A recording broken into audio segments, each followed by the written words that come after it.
جب بھی کوئی بھی پاکستانی بیرون ملک اپنا کہتے ہیں نا ایسا کام کرتا ہے جس سے پاکستان کا نام اونچا ہوتا ہے تو ہمیں بڑا فخر محسوس ہوتا ہے، اور خاص طور پہ اگر بات کی جائے انسانیت کی خدمت کی تو ہم یہاں پر بات کرنے جائیں گے پاکستان کا نام روشن کرنے والی اور قابل فخر خاتون ڈاکٹر نغمانہ کیانی سے، جو فرانسیسی نژاد پاکستانی ہیں، پیشے کے اعتبار سے نیورولوجسٹ ہیں اور فرانس میں انسانیت دوست ہونے کی وجہ سے پاکستان کی پہچان بن گئی ہیں۔ فرانس کی حکومت نے انہیں اعلیٰ ترین سول ایوارڈ سے بھی نوازا ہے۔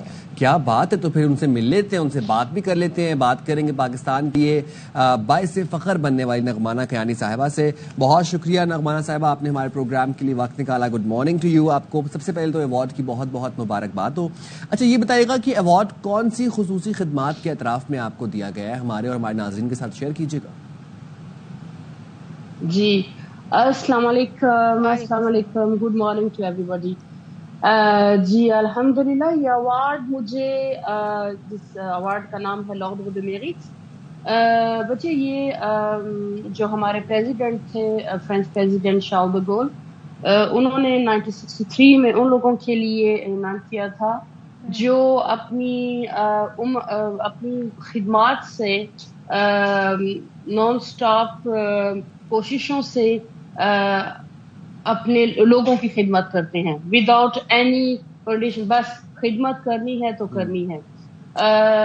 ان کی پرسنالٹی پہ اگر میں آپ کو تھوڑا سا روشنی ڈالوں تو وہ شخص تھے جب سیکنڈ ورلڈ وار میں فرانس کی گورنمنٹ نے ہٹلر کے سامنے شکست منظور کر لی تھی، لیکن شارل ڈی گول نے ریفیوز دس ڈیسیژن۔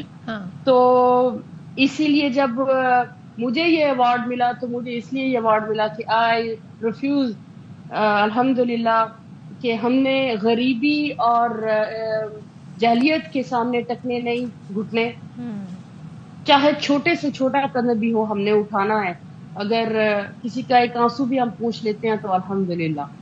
تو یہ کام بچے ہم مور دین 20 ایئرس سے کر رہے ہیں، تو دیر فور اللہ تعالیٰ نے یہ عزت بخشی، اور یہ ایوارڈ میرا نہیں ہے میرے بچوں، یہ آپ سب کا ہے۔ کیا بات ہے، کتنی خوبصورت آپ نے بات کہی۔ اب میں یہ جاننا چاہوں گی، آپ نے خود کہا کہ اتنے عرصے سے آپ یہ کام کر رہی ہیں اور ظاہر ہے آپ کی ٹیم، تو پاکستان میں بھی آپ نے زلزلے سیلاب زدگان کے جو متاثرین تھے ان کی بھی خدمت کی، تو وہ کیا تجربہ تھا وہ ہمیں بتائیے گا۔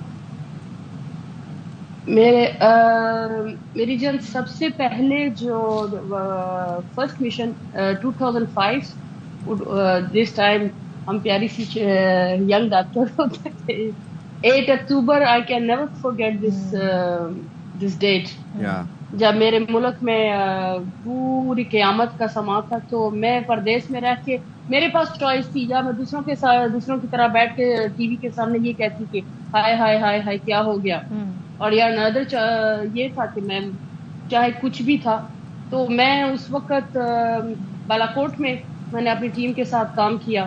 ود ان 2 ویکس میں نے 3 ٹن سے زیادہ میڈیسنز اکٹھی کی، اور وہاں پہ جا کے ماشاءاللہ ہماری آرمی کے اور ہمارے سول اور دوسری این جی اوز تھی جن کے ساتھ میں نے جا کے کام کیا۔ کیا بات ہے۔ اور ڈاکٹر نغمانہ یہ بھی بتائیں کہ آپ کن کن ملکوں میں خدمات انجام دے چکی ہیں؟ ہاں جی، اگر ہم ترکی، یوکرین، مالی، سینیگال، آئیٹی، بچے جہاں بھی انسانیت کو تکلیف ہوتی ہے، ہم تو وہ فقیر لوگ ہیں، ٹھیک ہے، جہاں بھی تکلیف ہوتی ہے چاہے کچھ بھی ہو، ہم کوشش کرتے ہیں کہ ہماری طرف سے کچھ نہ کچھ ہونا چاہیے۔ نغمانہ صاحبہ غزہ کے لیے آپ کچھ کر رہی ہیں؟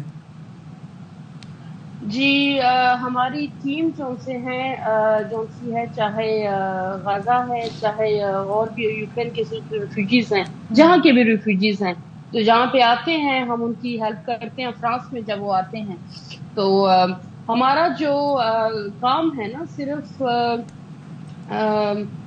دوسرے ملک کی جو دوسرے ملک میں رہ رہے ہیں ان کے لیے، یہاں پہ بھی جو جتنے ریفیوجیز آتے ہیں جس کنٹری سے بھی ہوں، چاہے کوئی گیانا سے ہے، چاہے کسی بھی ملک سے ہے، ان کو سب کو یہ پتا ہے کہ میرا ایک چھوٹی سی جو کرن ہے نا امید کی، کوئی پی ڈی ایچ ہوتی ہے کہ یہاں جائیں گے تو کچھ نہ کچھ کوئی ہے سننے والا۔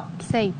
مدد کرنا تو دور کی بات ہے، پردیش میں بچہ کوئی سننے والا بھی ہو نا جو آپ کو یہ کہہ سکے کہ خیر ہاں کچھ نہ کچھ ہوگا، صحیح بات ہے، یہ اس کا کرم ہے بچے. بہت شکریہ، بالکل بہت شکریہ. آپ جیسے ہی لوگوں کی ضرورت ہے اس معاشرے کو. Thank you so much doctor نغمانہ کیانی ہمارے ساتھ